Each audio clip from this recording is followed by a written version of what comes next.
Merhabalar, kanalıma hoş geldiniz. Ben Ufuk Kuzulkaya. Dostlar, bugünkü videomuzda Isparta Davraz bölgesindeyiz. Davraz kayak pisti. Öyle ailecek akrabalarla beraber buraya geldik gezmeye. Bu güzel görüntülerle sizlere ben de göstermek istedim. Kızaklarla kayacağız. Ondan sonra kar motoruyla falan gezeceğiz. Teleferiye bineceğiz. Bunları sizlere göstereceğim. Güzel bir doğa var. Görmenizi isterim. O yüzden çekiyorum. Umarım beğenirsiniz. İyi seyirler.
Arkadaşlar Davraz gezimizden bu kadar. Umarım beğenmişsinizdir.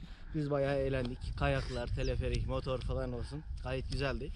Eğer sizler de buraları gezmek, görmek isterseniz kesinlikle tavsiye ederim. Isparta'ya da, Eğirdir'e de çok yakın. Afyon, genel olarak her yere çok yakın.